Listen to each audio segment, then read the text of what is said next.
हाथरस की बेटी की मौत के बाद कांग्रेस नेत्री अलका लांबा का गुस्सा फूटा।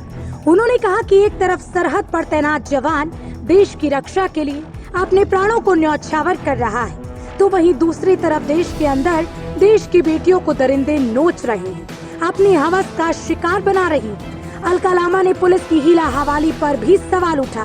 साथ ही ये भी कहा कि अब चिंता कीजिए वो लोग जिनके घरों में बेटियां हैं, क्योंकि जो सत्ता में बैठे हैं उनकी बेटियां तो छोड़िए, बेऔलाद हैं वो सब। उन्हें दर्द महसूस नहीं होता। वो लोग सत्ता की दलाली कर रहे हैं। बता दें कि यूपी के जनपद हाथरस में विगत 14 तारीख को एक युवती को 4 दरिंदों ने अपनी हवस का शिकार बनाया था। इतना ही नहीं, उसके बाद उन्होंने उस पर जानलेवा हमला भी किया था, जिसके बाद से पीड़िता की हालत गंभीर बनी हुई थी और आज सुबह दिल्ली में उपचार के दौरान उसकी मौत हो गई। एक और जहां पर देश के जवान सरहद पे खड़े होकर भारत मां की सुरक्षा के लिए शहादतें और कुर्बानियां दे रहे हैं, और वहीं सरहद के भीतर उसी भारत मां की बेटियों को दरिंदे नोच रहे हैं, अपनी हवस का शिकार बना रहे हैं। जी हां, 28 सितंबर 2020 है। भारत की राजधानी दिल्ली के सफदरजंग अस्पताल में एक बेटी ने आज फिर दम तोड़ दिया है। क्या हुआ इस बेटी को?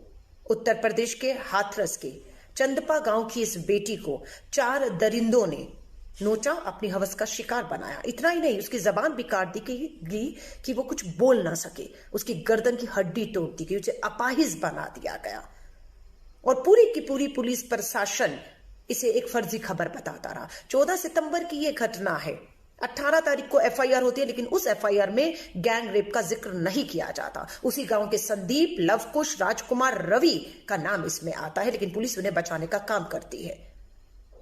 इतना ही नहीं, पूरी तरह से मना करने के बाद आगरा पुलिस कहती है फर्जी खबर है, और वहीं पर उत्तर प्रदेश के एक अधिकारी ट्वीट करके चेतावनी भी दे देते हैं कि हमने अब तक 105 लोगों के खिलाफ एफआईआर की है जो झूठी खबरें फैलाते हैं सरकार को बदनाम करने के लिए, और 26 लोगों को वो जेल भेज चुके हैं, इसलिए ये भी खबर फर्जिए से हटा लीजिए। लेकिन लोगों ने नहीं हटाया, और उस बेटी को समय पर जो इलाज मिलना चाहिए था वो नहीं मिला।